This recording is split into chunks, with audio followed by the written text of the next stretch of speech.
está em João capítulo 7, do verso 1 ao verso 13. Todos encontraram aí? Amém? Assim diz a palavra de Deus. E depois disto, Jesus andava pela Galileia, e já não queria andar pela Judéia, pois os judeus procuravam. Estava próxima a festa dos judeus, a dos tabernáculos. Disseram-lhe, pois, seus irmãos, saia daqui e vá para a Judéia, para que também os teus discípulos vejam as obras que fazes. Porque não há ninguém que procure ser conhecido que faça coisa alguma em oculto. Se fazes estas coisas, manifesta-te ao mundo, porque nem mesmo os seus irmãos criam nele. Disse-lhe, pois, Jesus, ainda não é chegado o meu tempo, mas o vosso tempo sempre está pronto. O mundo não vos pode odiar, mas ele me odeia, porquanto dele testifico que as suas obras são maus. Subi vós a esta festa. Eu não subo ainda a esta festa, porque ainda o meu tempo não está cumprido. E havendo-lhes dito isto, ficou na Galileia. Mas quando seus irmãos já tinham subido à festa, então subiu ele também. Não manifestamente, mas como em oculto. Ora, os judeus procuravam na festa e diziam, onde está ele? Havia grande murmuração entre a multidão a respeito dele. Dizia alguns, ele é bom. E outros diziam, não, antes engana o povo. Todavia, ninguém falava dele abertamente, por medo dos judeus. Vamos orar? Ajuda-nos, Deus, a entender, a compreender e a aplicar a Tua palavra em nossas vidas. Essa é a nossa oração. Em nome de Jesus. Amém. Amém? Meus irmãos, queria pensar com vocês nessa noite sobre 4 pontos. Primeiro, a mudança de cenário e a festa dos tabernáculos, do verso 1 ao verso 2. Depois, entre o ceticismo e o orgulho dos irmãos de Jesus, do verso 3 ao verso 5. E depois também a ideia de que para o mundo, para os irmãos de Jesus, para os familiares de Jesus, não havia tempo, porque para eles todo o tempo era tempo, do verso 6 ao verso 9, e por fim, do verso 10 ao verso 13, quem é Jesus para você?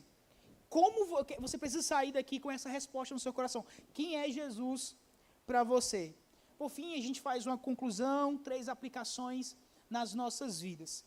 Quero me valer bem do tempo que eu estiver aqui com vocês, e aí, caso eu não consiga dizer tudo que eu tenho, sei lá, se eu já passar de 45 minutos e faltar ainda 1 ponto ou 2 pontos, eu pulo para a conclusão, faço as aplicações e nós damos continuidade nessas divisões na outra pregação. Tá certo assim? Tá combinado? Ok, vamos lá. Primeira coisa que eu quero compartilhar com vocês é o tema dessa pregação. E o tema dessa pregação é ceticismo, incerteza e orgulho. Repete comigo. Ceticismo, incerteza e orgulho.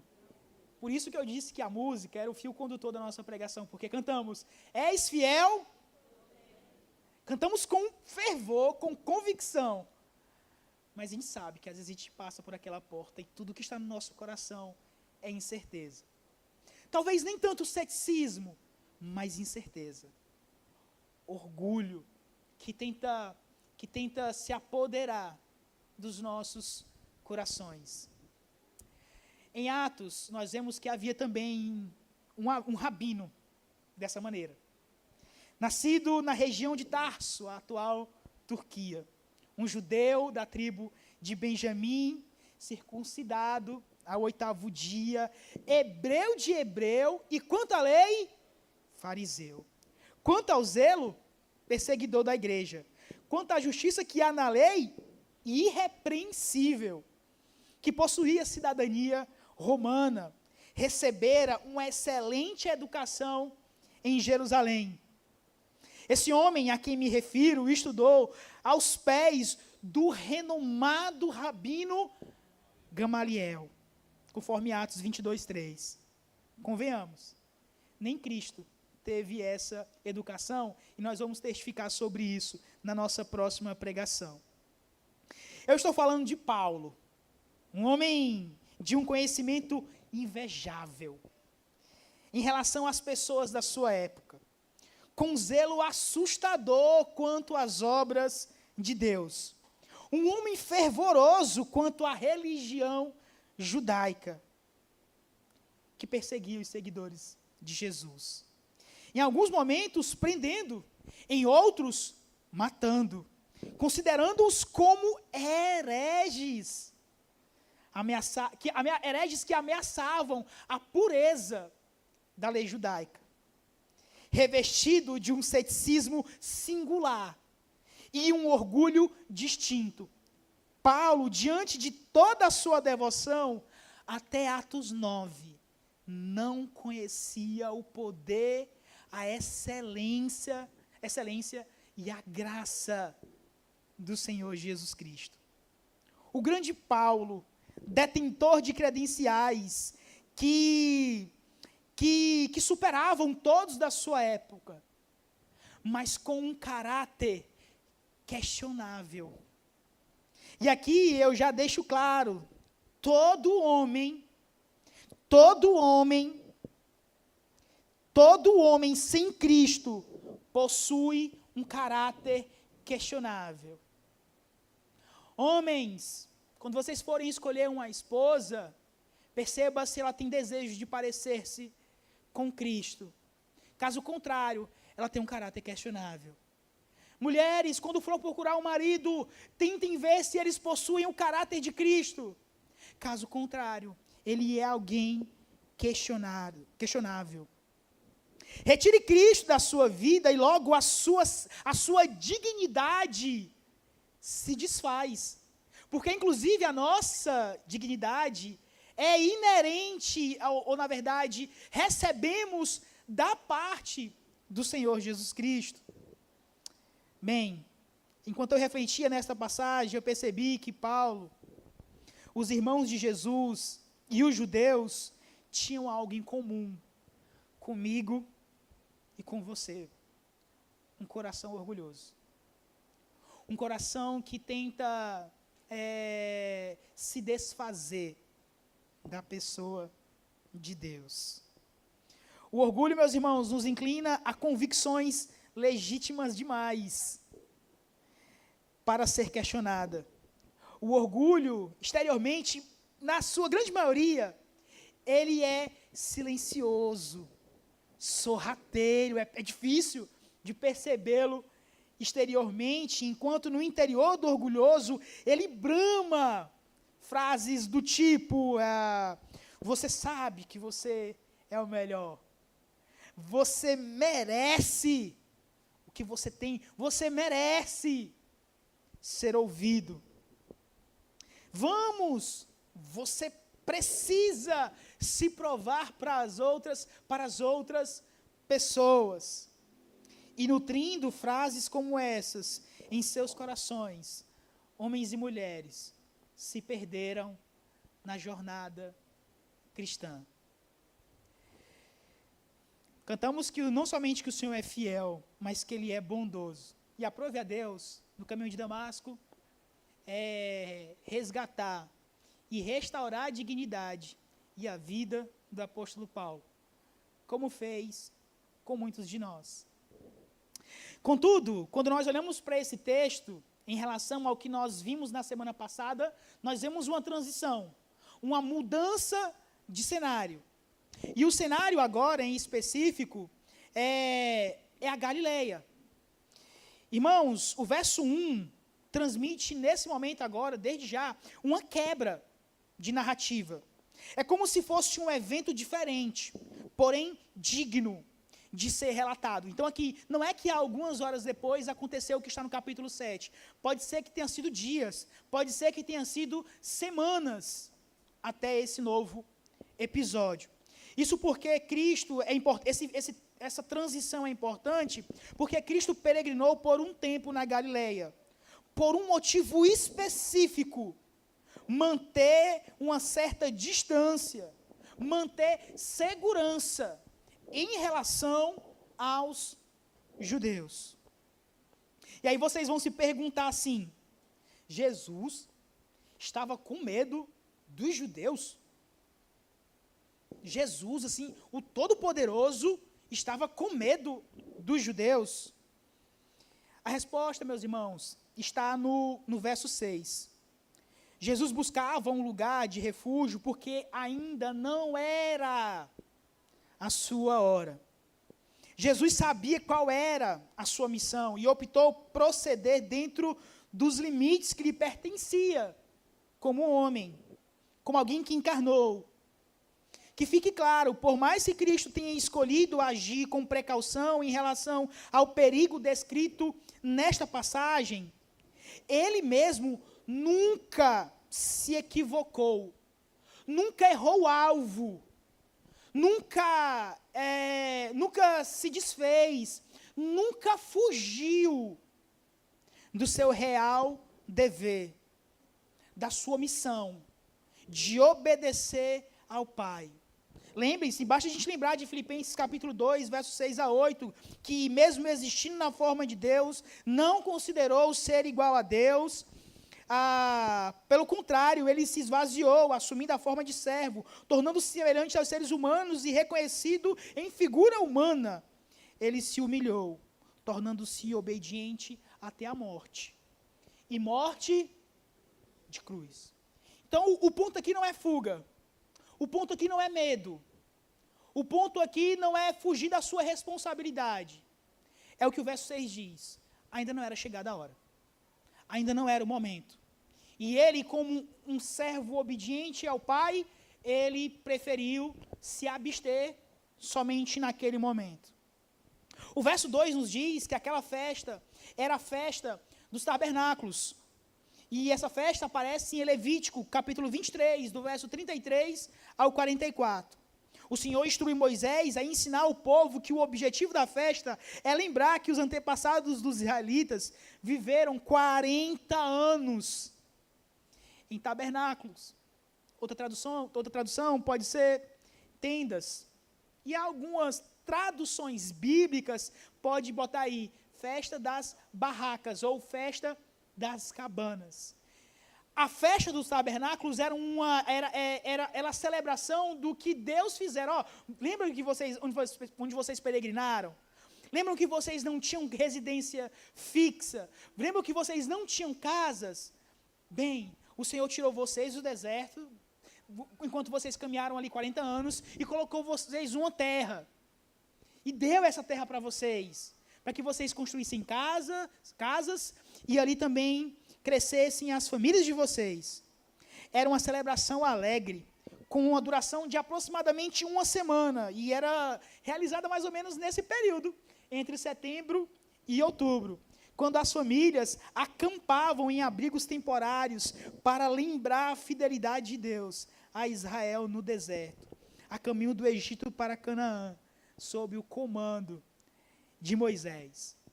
Então eles subiam para festejar, para celebrar, e aqui o Senhor já nos mostra que Deus gosta de festa, Deus se alegra com isso.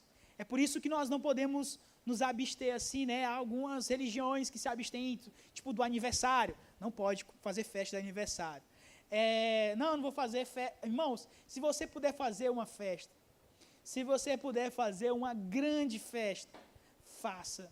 E me convide para estar lá junto com você, comendo as comidas boas e gostosas, comendo bolo e desfrutando de comunhão. O Senhor também se alegra com isso.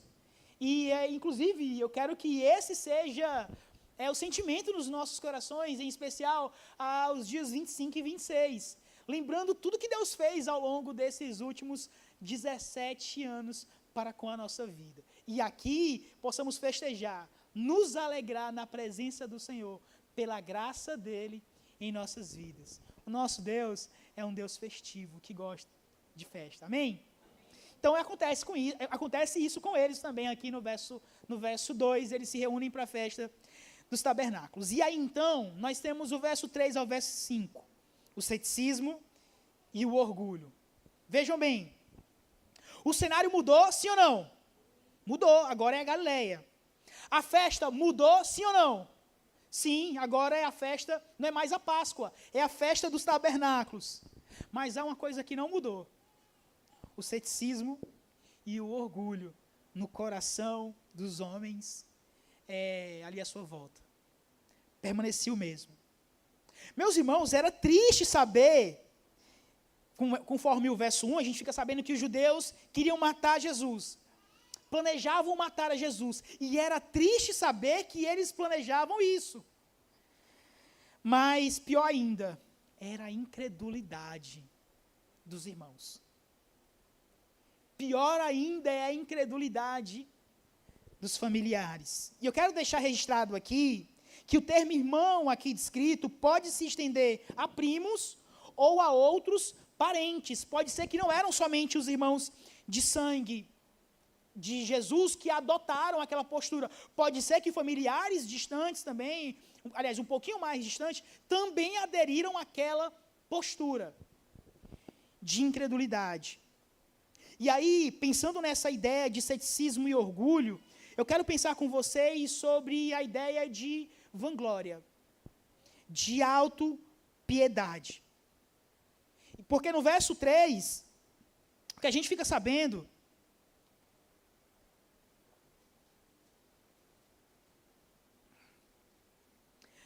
é de um pedido aparentemente sincero. Jesus, faz assim, vai até a Judéia, para que também os teus discípulos vejam as obras que você faz. Parece ser um pedido sincero, sim ou não? Movidos por ambição, talvez. Movidos por inveja, provavelmente. Movidos por avareza, uma outra possibilidade. Fato é que é difícil descrever o que estava no coração dos familiares de Jesus. Entretanto, o que sabemos é que era um sentimento espúrio. E a gente fica sabendo disso porque no verso 5 diz o seguinte: porque nem mesmo os seus irmãos criam, eles não criam. E a gente sabe, e aí a gente começa a perceber que esse sentimento era um sentimento espúrio por causa disso.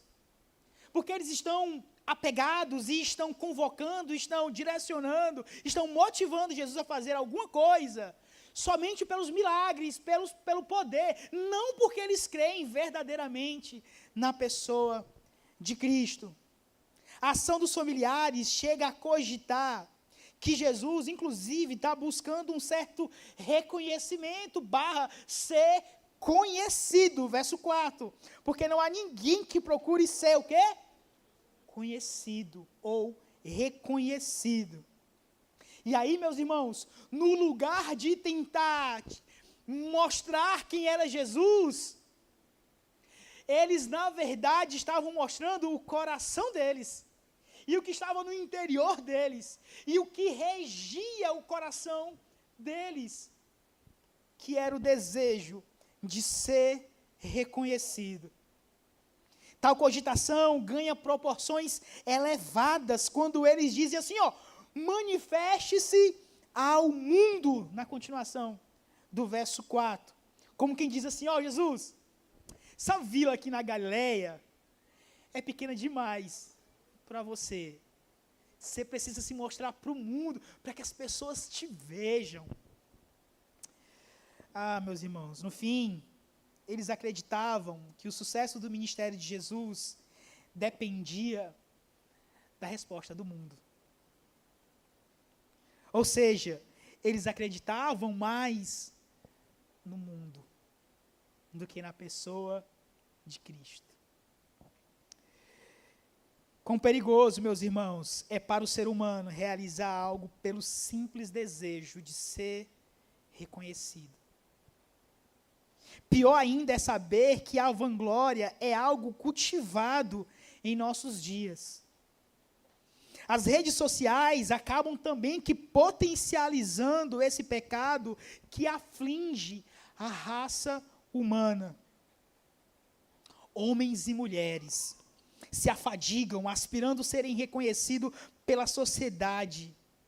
E no fim, tudo que alcança é frustração, insatisfação, sem contar aqueles que sucumbem em quadros depressivos.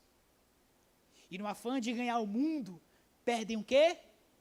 A própria alma. É perigoso demais, meus irmãos. Mas além da vanglória, há também a autopiedade, que transparece, que na verdade é o que os irmãos, os familiares de Jesus estão mais apegados. A autopiedade é o orgulho revestido de espiritualidade, de religiosidade, de autocomiseração, de pseudo-piedade. É isso que está por trás da autopiedade. E aí a gente percebe que o orgulho possui inúmeras facetas. Porque é sempre mais fácil nós percebermos, o fulano de tal está sempre celebrando as suas conquistas. Pronto, fulano de tal é orgulhoso. Esses ficam fáceis de serem percebidos, sim ou não? Mas também há aqueles que vivem se vangloriando do seu sofrimento.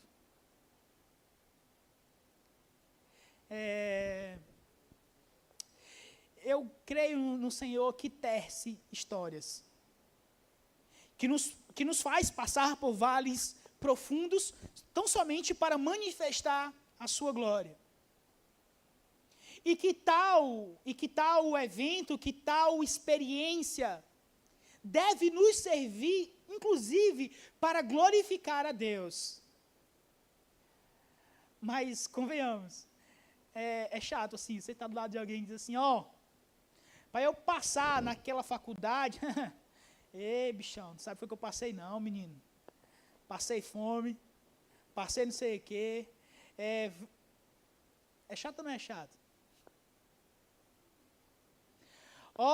No meu tempo, quando eu era mãe, há 50 anos atrás, que era difícil, rapaz, que eu tinha que cuidar da criança.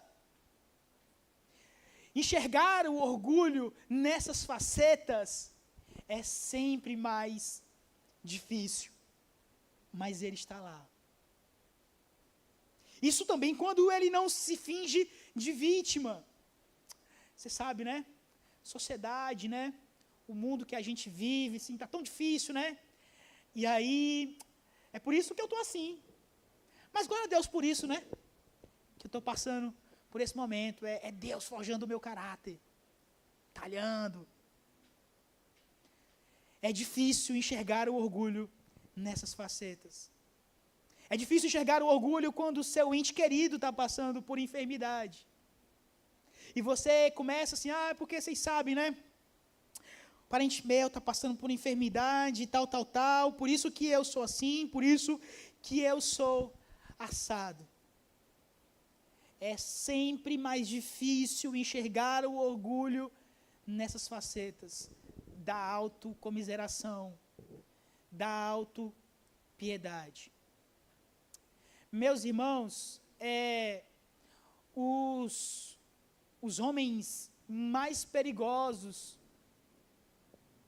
na sua grande maioria, são revestidos desse orgulho da autopiedade, da autocomiseração. Certa feita, eu assisti um filme até interessante. O nome do filme era Abutre. Alguém já assistiu aqui? Davi, eu já sei que assistiu. Abutre, o nome do filme. E o filme começa com um homem que ele passa dificuldade, passa necessidade. E aí, então, ele tem uma ideia. Rapaz, eu vou começar a gravar certo tipo de conteúdo, porque assim eu consigo uma renda. Mas é mais do que isso. No seu coração, ele nutre chegar em alguns patamares que ele está disposto a mover céus e terras.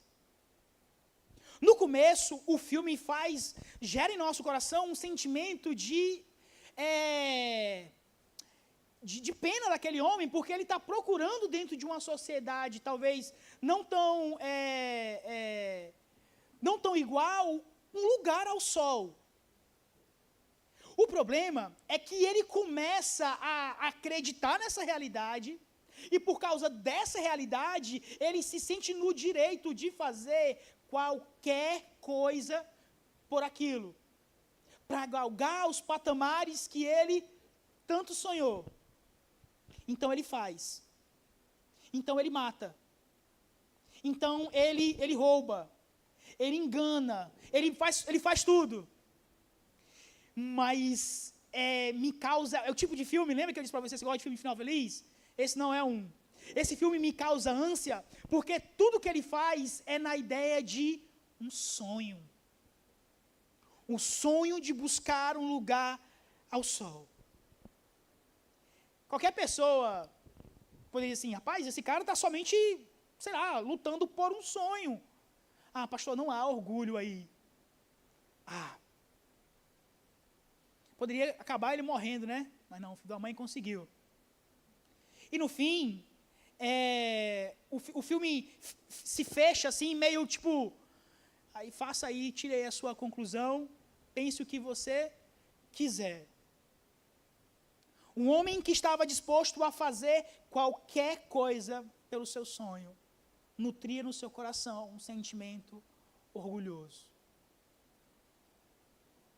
Porque, lembra que eu disse para vocês na semana passada, o mundo não é suficiente para nos satisfazer por completo. Só Cristo pode fazer isso. Por isso Paulo diz assim, se eu tenho que me gloriar, eu vou me gloriar em quem? Em Cristo. Se eu tenho algo que ainda é de bom em mim, é porque Cristo me concedeu. Então, quando ele escreve 2 Coríntios, capítulo 11, não é porque Paulo quer se auto-vangloriar. É porque aqueles irmãos estavam dizendo assim, esse cara talvez não seja apóstolo, e convenhamos aqui, né? Rapaz, por tudo que esse cara passa, ele não é apóstolo, não. Então, ele escreve, dizendo assim, eu passei por isso, eu passei por aquilo, mas tem uma coisa, para mim o que pesa mais é o cuidado com a igreja. Então vejam, o que Paulo está fazendo é apontando os coríntios para Cristo, que aqueles sofrimentos fazem parte do processo, fazem parte dessa nossa caminhada, fazem parte da nossa jornada, mas isso também não resume quem somos. Porque a nossa imagem, ela ganha sentido e significado diante de Cristo. É o Senhor.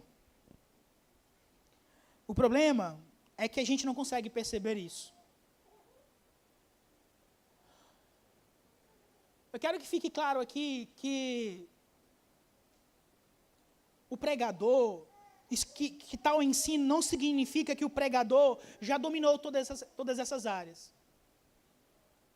Mas no processo, a gente primeiro precisa entender em qual posição nós estamos. E todos nós somos potenciais orgulhosos. E pior, somos incrivelmente capazes de termos as melhores justificativas para tentar esconder o nosso orgulho, o nosso medo, o nosso ceticismo, a nossa incerteza, a nossa incredulidade.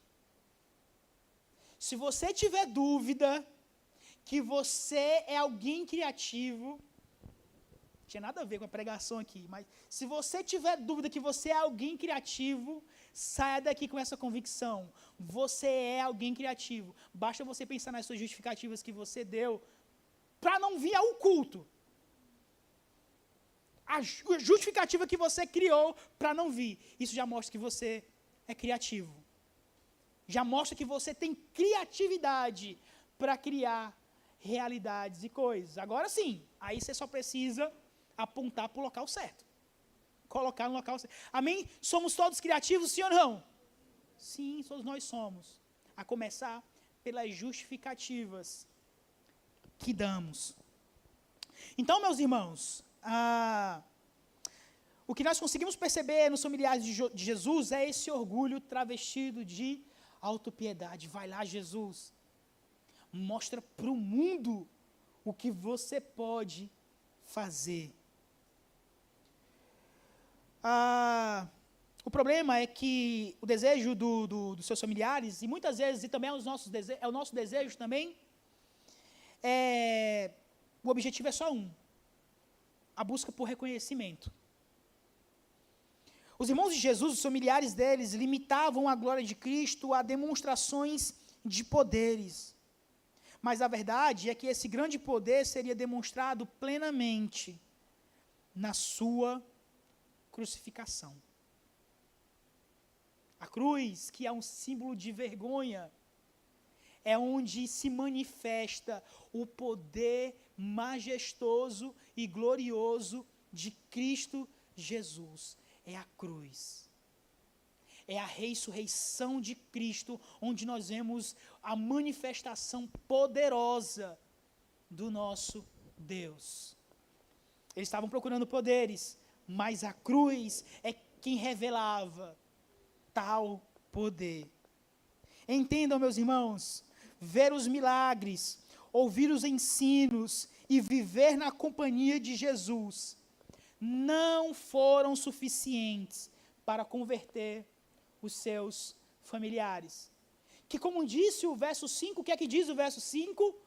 Não criam nele. Abre parêntese aqui, meus irmãos. Às vezes, são os nossos familiares que apresentarão algum tipo de dificuldade e de resistência à mensagem da cruz. E, às vezes, são os irmãos que nós recebemos em Cristo, que manifestarão aquilo que, de fato, é ser família. Porque, como vocês viram no verso 5, os familiares de Cristo não criam nele. Eu espero, e isso aqui não é regra, tá? Mas eu espero que vocês façam parte de uma família unida, que está reunida em volta de Cristo. Mas se você não tem essa família, você também não precisa nutrir no seu coração esse orgulho de autocomiseração, de assim, pastor, é porque eu não tenho uma família como a do irmão fulano de tal. Porque você tem a família de Cristo. E você pode desfrutar disso, ou vocês também não lembram do ensino de Jesus, assim, olha, na jornada eu tive mais mães, e tive mais pais, e tive mais irmãos. E é isso que deve estar em nossos corações. Nós não precisamos ficar aflitos, desesperados, porque nós não temos a família que talvez fosse a família dos nossos sonhos. E aí você incorre no orgulho e no erro de tentar se justificar ou possuir significado através da família que você não tem. Alegre-se com a família que o Senhor lhe concedeu. Seja grato. E deixa eu contar um segredo para vocês aqui, ó. A família que Deus colocou você para crescer, para desfrutar, é a melhor família, porque quem lhe deu foi Ele. Pode não ser a que você queria, mas é a melhor, porque foi a que Ele lhe concedeu. Seja grato, ajude como pode, seja bênção na vida deles, e se vocês não retribuírem nada em troca, lembre-se, é o papel de vocês e é a obrigação de vocês serem altruístas, zelosos e cuidar bem dos seus familiares na medida do possível. Se vocês fizerem o contrário, vocês provavelmente não entenderam nada sobre Cristo. Fecha o parêntese, porque esse mesmo Cristo, por mais que faça a exortação agora, no verso 6 ao verso 9, ainda assim mostra compaixão com esses familiares, com esses irmãos. Então Jesus faz uma exortação no verso 6 a 9, para vocês, qualquer hora serve. Ao obedecer seu Pai, Jesus viveu a verdade de que o tempo de Deus é uma expressão importante da sua vontade. Algo pode estar na vontade de Deus, mas ainda não ser o seu tempo. E nós somos os melhores dos melhores de enfiar os pés pelas mãos. Nessa direção, mostramos toda a nossa criatividade em justificativas infundadas. Temos dinheiro para comprar um novo carro? Não, mas o Senhor nos ajudará a pagar. O importante é fazer o financiamento. Como nós vamos pagar? Não importa, Deus proverá. Que justificativa incrível, corajosa. Já imaginou essa criatividade, essa coragem e essa fé para dizer assim, olha, eu e minha esposa estamos aqui em oração, vamos sair daqui, vamos direto para um país lá no Haiti. Ah, pastor, isso aí é para os missionários. Não é para a gente não. Falta fé, falta coragem nessa direção. E então, movidos por essa criatividade e movidos por essas justificativas, damos o passo maior do que a nossa perna. E aí dizemos assim para o nosso irmão, é porque essa era a vontade de Deus para a minha vida, passar por sofrimento. Rapaz, mas tu erra, ainda bota a culpa em Deus ainda. Tu mete os pés pelas mãos, ainda tem a coragem de dizer que foi Deus. Tá tudo bem, Deus permitiu sim, mas tu também toma a decisão. Tenham cuidado para não tomar decisão, dizendo que é a vontade de Deus. Eu não vejo o problema de a pessoa assim, Senhor, pastor, eu creio que é a vontade de Deus para a minha vida, tal coisa. Eu não tenho problema com isso. O meu problema é quando o indivíduo diz assim, essa é a vontade de Deus para a minha vida. Vai lá, irmão, toma a tua decisão.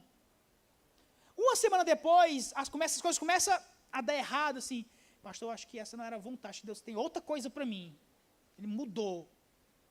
Tudo bem, Deus pode mudar a rota, sim ou não? Até ele chegar na próxima semana, eu acho que não era nada daquilo, não.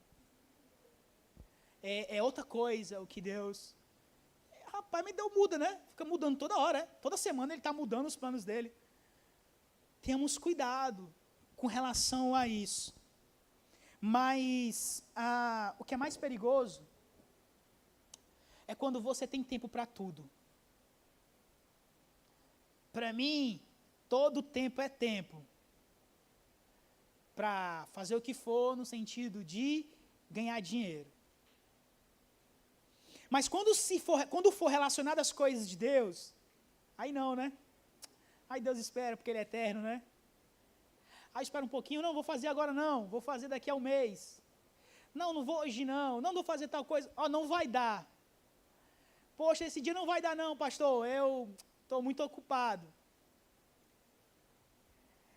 Os irmãos e os familiares de Jesus queriam algo, e queriam na hora deles.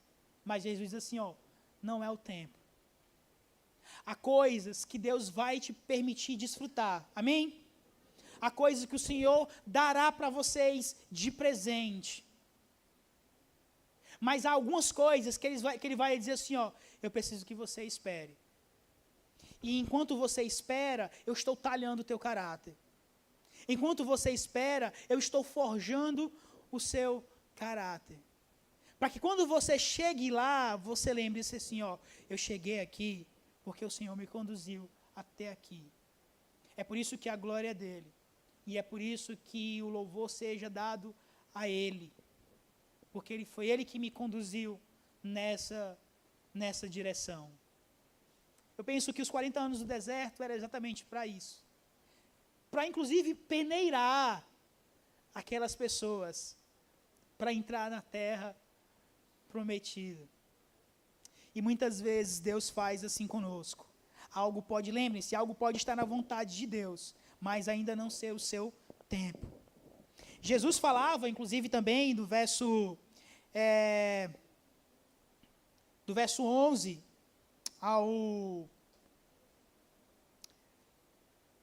no verso 9, no verso 10 e no verso 11, sobre a ideia sobre o mundo odiá-lo. Desculpa, verso 7. Sobre o mundo odiá-lo. E a verdade é que eles não odiavam tanto a sã doutrina pregada por Cristo, mas sim o elevado padrão de vida proclamado por Jesus. A lei de Moisés diz para vocês assim, se você se relacionar com uma mulher, você a adultera. Mas deixa eu dizer para vocês, se você olhar para aquela mulher e ela no seu coração consentir, você já adulterou. Percebe como o nível de Cristo é mais elevado? Então, é isso que assombra e assusta os seus ouvintes. Em nossos dias, meus irmãos, não é muito diferente, pois a verdadeira causa de muitos não gostarem do Evangelho é justamente a santidade e obediência que é requerida dos seus adeptos. Então, muitas pessoas até gostam desse ambiente. Louvado seja o Senhor pela vida dos irmãos do louvor. Até gosta do momento de música. Convenhamos, os cafés da manhã são bons demais. Bolo, pão, café com leite. As pessoas até gostam disso. Gostam da comunhão, de ter alguém para conversar. Mas possuem dificuldades com a ideia de santidade e obediência. E por isso sentem-se muitas vezes assustados e preferem manter a distância do Evangelho. Mas aí nessa noite eu preciso que vocês respondam: quem é Jesus para você? O que ele representa para você? Que fique claro que no verso 10 ao 13, quando Jesus diz que não vai, mas depois ele vai, não é que ele esteja mentindo, tá? Na verdade, ele não subiu conforme os irmãos dele haviam proposto. Porque a proposta dos irmãos é: vai, faz o que tu faz lá, para que tu seja reconhecido e conhecido diante daquelas pessoas. Mas ele não faz assim. E ele sobe de forma oculta. Não na companhia habitual das caravanas, nem provavelmente pelo caminho habitual. Isto quer dizer que ele subiu, mas não por instigação de seus irmãos, nem com a publicidade que eles haviam recomendado. Fato é, ele sobe. E quando ele sobe, ele ouve os burburinhos ali. No verso 11 diz que os judeus procuravam na festa e diziam: onde está ele? Mas não falavam abertamente. O verso 12 diz: e havia grande murmuração entre a multidão a respeito deles, e alguns diziam assim, o quê? Ele é bom. E outros diziam assim, não, antes engana o povo. Havia essa ideia de pensamento dúbio. Tanto naquela época como hoje, Jesus divide pessoas. Jesus divide opiniões. É uma realidade. Aqueles que o ouviram e o conheceram não conseguiam permanecer neutros. Isso vale para nós também. Não tem como permanecer neutro diante de Cristo. Lembra que ele diz assim, haverá divisão na casa, entre pais e filhos, e poderá ter. Haverá divisão com os familiares. Não deveria ser assim, mas poderá ter. Porque diante de Cristo não há como se permanecer neutro. Não há. ou servimos com todo o nosso coração e diligência, ou damos provas de que, na verdade, nunca o conhecemos, e não há meio termo nessa direção. Ou estamos no começo da jornada, amadurecendo, e tudo bem, não somos tão experientes quanto gostaríamos de ser, ou, na verdade, deveríamos migrar para o mundo e viver tudo aquilo que ele propõe, e dizer assim, ó, eu sou do mundo. Mas dizer que é servo de Cristo, sem esse caráter, sem enxergar aquilo que é requerido de santidade e obediência, não é possível. Não é. Não tem como. E essa é a problemática do mundo. É tentar conciliar essas coisas. Essa é a luta das nossas almas, meus irmãos. É conciliar isso. É tentar saber, eu amo meu cônjuge. Eu sou capaz de dar a vida pelo meu cônjuge. Mas eu não sou capaz de corroborar com as coisas erradas que ele faz. É difícil, não é, tomar essa decisão? Eu amo meu filho, eu sou capaz de dar a vida pelo meu filho, mas eu não vou corroborar com o que ele faz de errado. Eu amo meu irmão aqui da igreja, mas eu não irei concordar com aquilo que ele faz de errado. E eu estou disposto a romper por causa de Cristo. Com dor no coração, com tristeza, com o coração quebrantado, mas eu estou disposto. Então essa é a lição de Jesus, assim, ó, o mundo não odeia vocês não. O mundo me odeia. Ele diz assim, ó, no mundo vocês terão aflição, mas tenham bom ânimo. Eu venci o mundo. No mundo vocês serão perseguidos, mas tenham bom ânimo. Vocês não estão sozinhos nessa empreitada. Dentro da casa de vocês poderão sofrer com a ideia de divisão.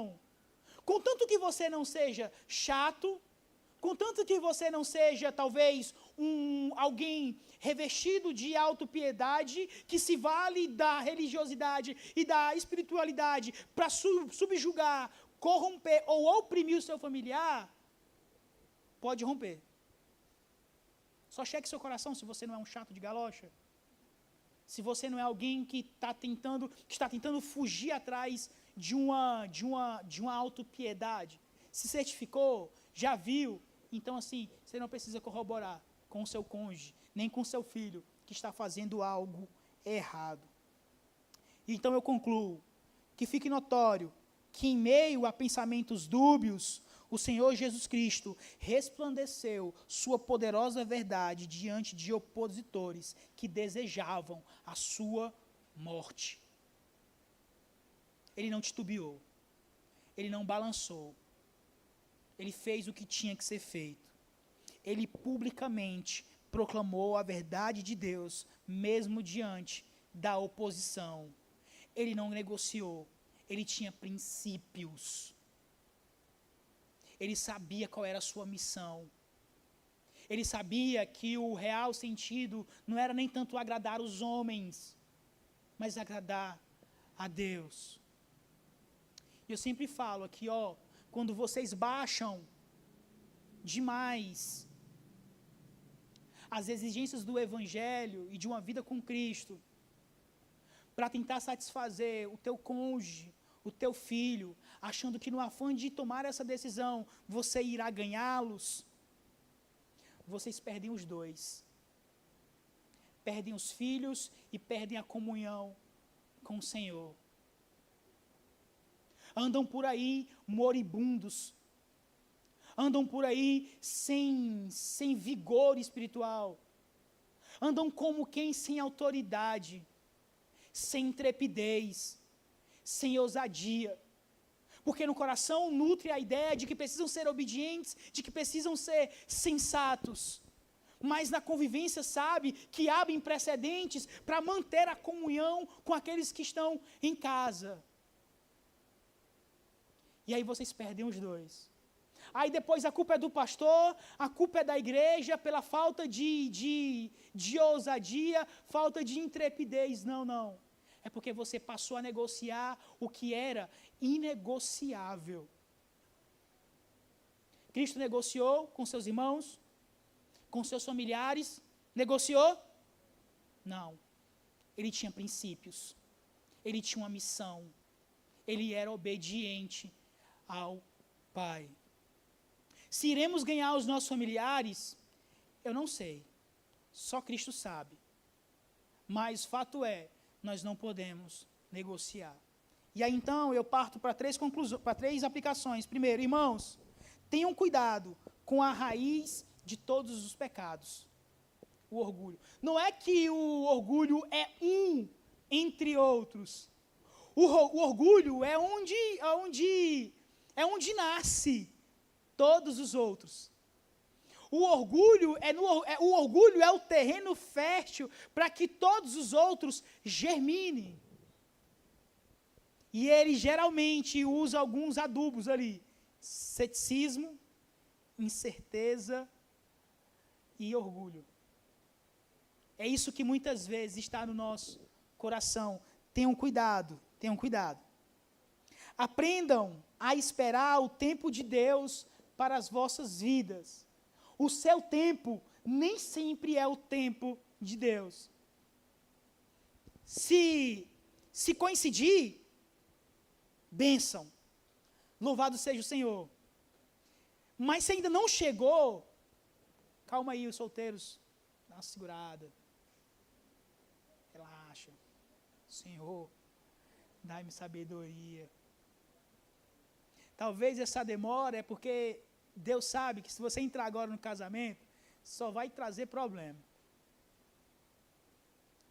Aos que desejam, que planejam adquirir, uma casa, um carro, passar um concurso, calma, não mete os pés no financiamento de 420 meses com os juros abusivos, não. Tem calma.